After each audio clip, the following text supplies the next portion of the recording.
আসসালামু আলাইকুম বন্ধুরা। যদি আপনার গাড়ির তেল বেশি খাই তাহলে কিভাবে বুঝবেন? যদি আপনার একটা গাড়ির তেল বেশি খায় তাহলে কিভাবে বুঝবেন? যদি আপনার গাড়ির তেল বেশ খায় তাহলে কিভাবে বুঝবেন আমি দেখাই দিচ্ছি। আপনারা প্রথমে প্লাগটা খুলবেন, আস্তে আস্তে প্লাগটা খুলবেন। প্লাগটা খুলে প্লাগ আবার নতুন ছেলে ফেলে দিয়ে প্লাগ খোলাবেন না। প্লাগটা খুলবেন আস্তে আস্তে।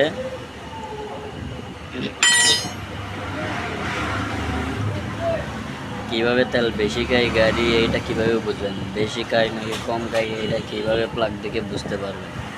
এই দেখেন বন্ধুরা, এই দেখেন এই প্লাগটা কালো, তাই মনে করেন এই গাড়িটা তেল বেশি খায়। তেল একটু বেশি খাচ্ছে, মাইলেজ দিচ্ছে প্রায় 20-25।